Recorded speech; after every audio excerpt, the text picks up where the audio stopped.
Sabi ko kay Jelil kagabi, sabi ko, tol, parang ano no, sabi ko, ang gulo na ng bahay, ang kalat na, sabi niya.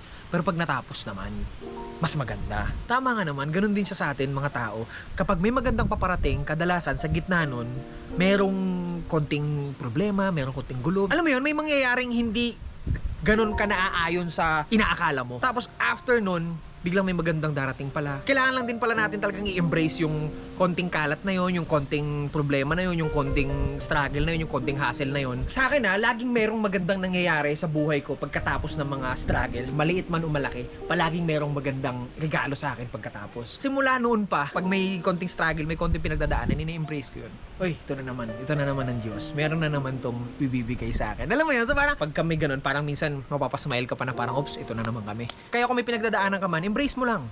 Steady ka lang kasi matatapos at matatapos din yan. Pansinin mo palagi na pagkatapos niyan, meron palaging magandang nangyayari basta hindi ka bumibitaw. At naniniwala ka sa Diyos at naniniwala ka sa sarili mo, walang imposible. Right? So, yun lang.